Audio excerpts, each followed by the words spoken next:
students are using AI, but उसमें how do you catch whether a person has whether a student has used AI? तो एक तो detection apps होते हैं, like you have Turnitin, you have what you call Drillbit, plagiarism check होता है, और दूसरा है बैन कर दीजिए, AI बिल्कुल यूज ही नहीं कर सकता कोई अपनी राइटिंग के लिए, तो वो सही तरीका नहीं है. तो what we are doing is not banning or we are not detecting. What we are doing is we are shifting the assessment pattern. अब हम लोग क्या कर रहे हैं, you can call people in house, आके एग्जाम लिखो, ऑनलाइन नहीं, प्रॉक्टर्ड एग्जाम नहीं होगा, आप असेसमेंट्स भी हैं वो आके यहाँ हम क्लासरूम में लिखो. That is the solution for this. Classroom writing, classroom viva, that is the correct way in order to tackle this problem of plagiarism.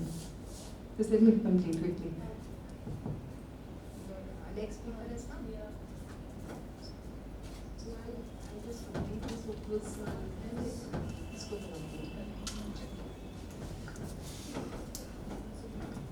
So वही डिटेक्शन जो होता है, AI का डिटेक्शन, अब टूल आप लोगों को मालूम होगा UGC ने उसके लिए भी गाइडलाइंस दे दी हैं कि आप अपने रिसर्च थीसिस में 10% ही AI का यूज़ कर सकते हैं, और अगर आपका 10 से 40% है तो आपकी वापस आएगी थीसिस और आपको दोबारा लिख के देना होगी.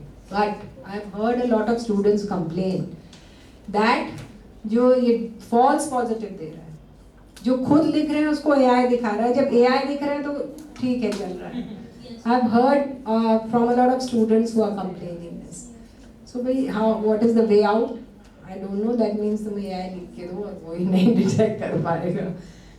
And of course outsourcing of critical thinking, ये बहुत बड़ा ethical question है कि आप पहले खुद learn critically think करते थे, अब आपका AI कर रहा है. ChatGPT कब से आया है? November 2022 से. Now I have seen people even ask whether I should go out for a walk or not. मतलब it's like so much dependence on this AI tool. And मतलब वो बताएगा वेदर क्या है, ये वो इनपुट डालो कि जाना चाहिए कि नहीं जाना चाहिए, तो इतना dependency on an AI, it's not really good. But of course this is happening and ये तो हम लोगों को इस AI के ज़माने में कैसे स्टूडेंट्स की लर्निंग असेस करने के लिए हमको रीडिज़ाइन करना पड़ेगा अपना whatever curriculum. तो रीडिज़ाइन नहीं होगा, how to assess the students, that we'll have to redesign. And you won't believe that 2025 was considered the year of artificial intelligence. एक तरफ तो गवर्नमेंट कह रही है use the tools, और दूसरी तरफ उसका मिसयूज ना हो वो देख रही है. स्टूडेंट की डेटा जो आप लेते हैं जब ऑनलाइन पढ़ते हैं या ऑनलाइन जो भी चीज़ करते हैं, उसका डेटा कहाँ तक आप चाहते हैं कि उसका पर्पस क्या है लेने का, कितना लेना है और कहाँ यूज़ करना है. तो प्राइवेसी डिजिटल डिवाइड हम इसलिए जानना चाह रहे हैं कि आप लोग देख सकते हैं कि how rural colleges and urban colleges में जो डिजिटल डिवाइड है वो कैसे. मोबाइल नेटवर्क सबके पास है, वाईफाई नहीं है, और ऑप्टिकल फाइबर अलग तो और भी कम है.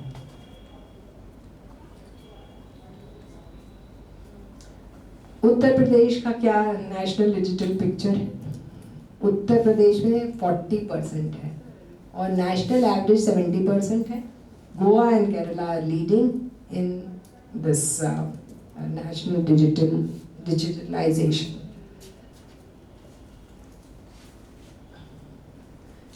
Fourth ethical issue in education is regarding algorithmic bias. What I want to tell you is that these algorithms are made by engineers in foreign countries. तो वो क्या देखते हैं, English driven, उनका language ज़्यादातर English driven models होते हैं. तो अगर कोई उनके standards से नहीं meet कर पाता है तो वो उसको हटा देते हैं, not good enough. और लोकल लैंग्वेजेस में तो अब धीरे धीरे इंडिया में अपने सॉफ्टवेयर आ गए हैं, बट अदरवाइज non-standard English को हटाते हैं. And I think a lot of research scholars are using a number of AI because their English is not so good. So the grammar is not so good. They are using it.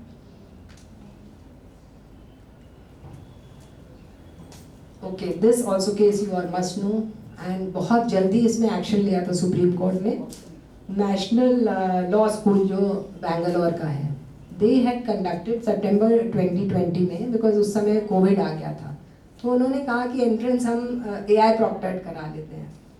तो proctored उन्होंने जो exam कराया, उसके खिलाफ एक parent था और farmer vice chancellor था, उसने कहा कि ये बिल्कुल गलत है. आपने इसमें जो मार्जिनलाइज्ड हैं, जिनके पास इंटरनेट कनेक्टिविटी इतनी नहीं है, जिनके पास एक्सेस नहीं है, उनको भी आपने इसी में एग्ज़ाम दिला दिया है. तो सुप्रीम कोर्ट ने सितंबर में वो हटाया और दोबारा से उनके 22 सेंटर में ऑफलाइन एग्ज़ाम हुआ.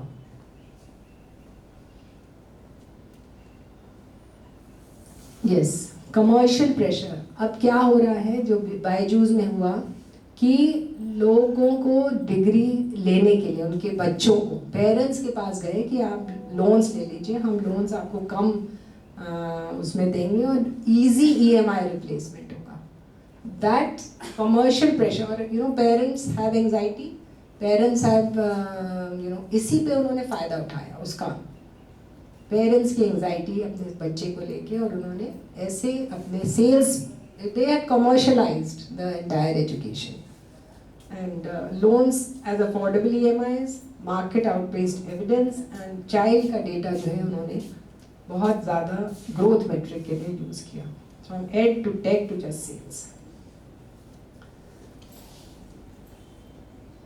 I just want you all to just know that it was a 22 billion company and it came down to zero. It was started in 2011 by one Kerala teacher only. His name was Baijuz, and he started it. And it grew till 2022. But उसने बहुत सारे ethical violations करे. उसने proper audit नहीं कराया, proper disclosure नहीं कराया. So it had to go into insolvency. Quickly, social implications, because the time is not so much. Quickly, so digital social education में भी डिजिटल डिवाइड है, अर्बन रूरल की भी है और गर्ल बॉय की भी है. रूरल एरियाज़ में, पहले अर्बन एरियाज़ की बात कर लें तो 47% अर्बन स्कूल्स एंड कॉलेजेस में था और 18% रूरल में कनेक्टिविटी थी. दूसरा, जेंडर डिवाइड. अगर रूरल एरियाज़ में पहले तो स्मार्टफोन नहीं था सबके पास जब अगर लाइव क्लासेस होनी थी, और दूसरा अगर था भी तो बॉयज़ को दे दिया जाता था, या अगर पेरेंट्स हैं, एक ही फ़ोन है घर में, तो उनको नहीं दिया जाता था फ़ोन, और पहले बॉयज़ को दिया जाता था, फिर गर्ल्स को दिया था. तो जेंडर डिवाइड भी था एजुकेशन में, है, specially in rural areas. Kerala का बहुत फेमस केस है, when a girl committed suicide. It was very sad because she was not included in the list for online classes at the time of covid. But then of course जो social implication था कि access to quality content democratizing, मतलब ये inclusion से मतलब है. और you can see the inclusions in on Diksha and how many languages and number of MOOCs courses and around 450 million QR codes of textbooks are available. Then we have quickly Kerala के kite victors का case है, where they had they direct to home channel से इन्होंने live streaming करी. इन्होंने internet नहीं भी था तो भी अपने सारे बच्चों को क्लासेस कराई. तो अब टीचर का रोल क्या है? टीचर का रोल और पेडागॉजी दोनों बदलनी चाहिए, फ्रॉम लेक्चरर टू फैसिलिटेटर. और कई बार जब मैं स्पेशली एज ई कंटेंट बनवाती हूँ तो बहुत टीचर्स मुझसे यही कहते हैं कि हमारा वर्कलोड आपने बढ़ा दिया है, क्योंकि उनको अपना काम तो करना ही है और अब हमें अगर ई कंटेंट प्रोवाइड करना है तो एडेड वर्कलोड है. एक नए तरीके का ऑफकोर्स स्किल सेट भी सीखा है. आई एम श्योर जितने लोगों ने ई कंटेंट बनाया है और जो बना रहे हैं, एक नया स्किल सेट तो डेवलप हुआ है, बट वर्कलोड बढ़ा है. और अभी सारे टीचर्स इसके लिए प्रिपेयर हैं। ये मैं बता ही चुकी हूँ कि door to door sales target किए थे उसने बायजूस ने, और ज़्यादातर जो एड टेक कंपनीज थी वो वही कर रही थी। The fifth social implication, very important, is digital well-being, attention, screens and mental health. आप लोग सभी लोग स्क्रीन टाइम अपना मतलब सभी लोग देखते हैं, but that should be limited. तो उसके अगले मैं दिखाती हूँ कि क्या, ये तो खैर सो मच ऑफ डेटा है, बट सोशल मीडिया एंजाइटी, ये सब पढ़ी, ये सारे ही जो पॉइंट्स हैं बहुत वैलिड हैं और बहुत होते हैं एजुकेशन से रिलेटेड। कांस्टेंट सोशल कंपैरिजन, जो बच्चे हैं उनकी obsessive play of mobile games, short video binge watching, I think lots of us go to into this, binge watching करते हैं। और अगर एक सीरियल है नेटफ्लिक्स पे तो जब तक वो खत्म नहीं हो जाता, चाहे रात के कितने बज जाए वो देखते ही हैं, सुबह हो जाता। देन साइबर बुलिंग होती है, अगर किसी ने कोई गलत कमेंट आपके व्हाट्सएप पे डाल दिया तो आपकी रात की नींद तोड़ गई। और ऑनलाइन गैम्बलिंग भी लोग कर रहे हैं through these apps. So healthy patterns जो अपनाने चाहिए स्टूडेंट्स को, setting device time limits, creating tech free zone, that is bedroom में नहीं ले जाएंगे, बाहर छोड़ के जाओ, खाने के टाइम पे नहीं खाना है, नहीं देखना है, turning of non essential notification, ये सब हम ही लोग अपने बच्चों को भी बता सकते हैं, and scheduling offline hobbies and physical activities. There's no, I mean, again saying that we all should do this. और also apart from that, एक environmental cost भी है। हम लोग सोचते हैं नहीं यार सब तो क्लाउड में, क्लाउड के एनर्जी चाहिए, तो energy footprint they are leaving. क्योंकि जो गवर्नेंस है वो 2 एक्ट्स जो मेन है, वो इंफॉर्मेशन टेक्नोलॉजी एक्ट 2000 है, जिसमें ये सब हम लोगों को व्हाट यू कॉल प्रोविजंस हैं, और जहाँ पर हम लोग अगर अफेक्टेड हैं हम लोग उसके लिए क्लेम वो भी कर सकते हैं, सूट कर सकते हैं। एंड जो दूसरा वेरी इंपॉर्टेंट अभी आया है इन 2025, because it says 2023, but it was made effective only in 2025, India's Digital Personal Data Protection Act. उसमें क्या है कि there's a Data Protection Board of India, अभी तक कोई इसका पेनल्टी वाला वो मुझे मिला नहीं कोई decision, but because it has been enforced in December or November of 2025, there are not much cases I can tell you, but 250 crore तक की पेनल्टी लगाई है, प्रोविजन किया है, और ये इसके मेन प्रोविजंस हैं। कुछ कॉर्पोरेट पेनल्टीज हैं, कुछ इंडिविजुअल पेनल्टीज भी हैं।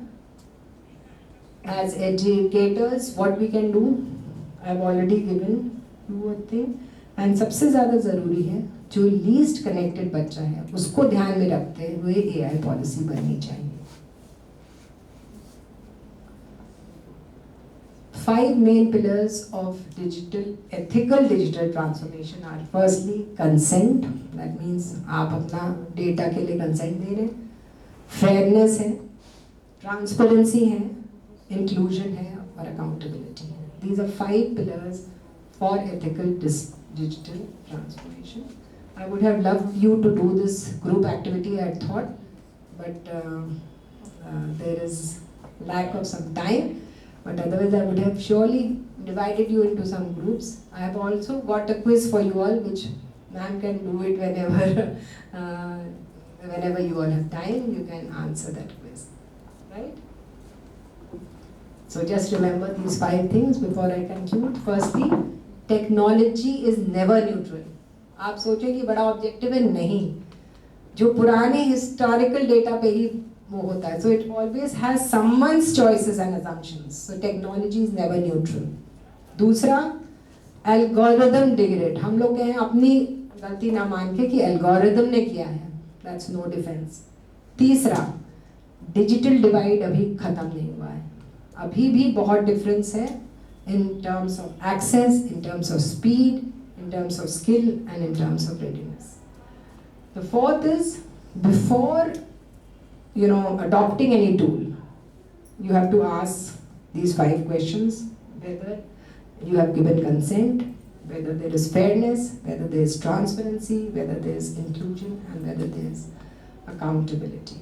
And lastly, अभी नया जो एक्ट आया है, the Data Protection and Data Act of 2025, that is still in process, but जो आपकी कैजुअल डेटा हैबिट्स हैं वो अब कंप्लायंस रिस्क बन सकती हैं. So one should keep these things in mind. Thank you.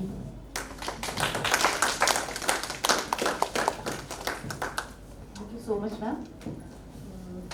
I think being a marketing teacher, एक छोटा सा केस स्टडी है. Amazon make Amazon Go या Amazon just walkout ऐप से